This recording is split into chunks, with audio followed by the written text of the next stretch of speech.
Hi hello welcome back to my channel. ఈరోజు కందిపప్పు దోసకాయ ఎలా చేయాలో నేర్చుకుందాం రండి. ఫస్ట్గా 1 బౌల్ కందిపప్పు అనేది తీసుకోవాలి.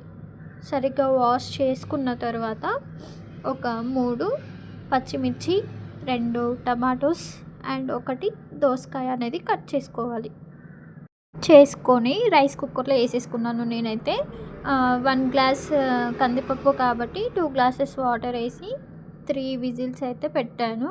అలాగే అందులోనే కొంచెం పసుపు, ఇంకొంచెం సాల్ట్, కొంచెం కారం అనేది వేసుకోవాలి. మీరు కావాలి అనుకుంటే చింతపండు కూడా యాడ్ చేసుకోవచ్చు. చింతపండు యాడ్ చేస్తే ఏంటి అంటే 2 డేస్ అయినా ఉంటుంది, పప్పు అనేది ఖరాబ్ అవ్వకుండా. నేనైతే యాడ్ చేయలేదు. మీకు ఇష్టం ఉంటే చింతపండు కూడా యాడ్ చేసుకోండి. దోసకాయ పప్పు కాంబినేషన్లో పూరి తినండి. మీరు మళ్ళీ మళ్ళీ మళ్ళీ ఎన్నిసార్లైనా తినాలి అంటే ఇంకా మర్చిపోరు. ఈ పప్పు అనేది చాలా అంటే చాలా టేస్ట్ ఉంటుంది.